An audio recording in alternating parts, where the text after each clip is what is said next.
So ayan mga kadrama-rama, alam ko pong inaabangan nyo po no, yung next na mangyayari dito sa Prinsesa ng City Jail, dahil alam naman po natin mga kadrama na sobrang nakaka-tense na nga po no, tsaka nakaka-excite na nga din po talaga yung pinapakita ni Director every episode dito sa episode na to no, dito sa drama na to. At alam naman po natin mga kadrama na ngayon ay nalaman din po talaga ni Dado, yung tatay-tatayan ni Princess, na yung pinagtatrabahoan niya ay si Charlene daw Sandoval. At alam naman po natin mga kadrama na naalala ni Sir, dahil pulis nga po siya doon sa loob ng kulungan, naalala niya po talaga itong si Charlene. At alam naman po natin mga kadrama na alam talaga ni Dado hanggang ngayon na itong batang ito ay iniwan nga po talaga ni Divina doon sa loob ng selda.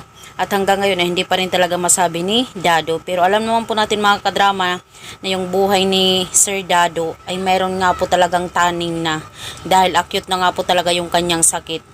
Kaya ito na posible yung panahon para masabi na talaga ni Dado dito kay Princess na si Divina ang nanay mo. Buhay siya.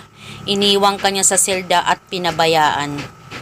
Siyempre, itong si Princess, magugulat na naman siya. Paano nasabi ni tatay niya na si Divina yung nanay niya? Tapos nakilala pa naman niya si Ma'am Divina.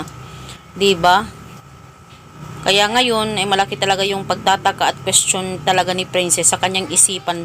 Sabi ni tatay niya ito yung nanay niya, pero ito pala yung totoong nanay niya. Talagang hindi po talaga sinabi ni Sir Dado noon. Pero ngayon sana masabi po talaga ni Sir Dado kung sino talaga yung totoo niyang nanay.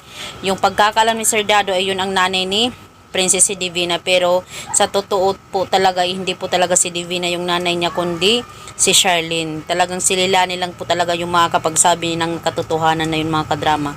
Kaya abangan na lang po natin. Don't forget to please like, share, and subscribe my channel. Bye!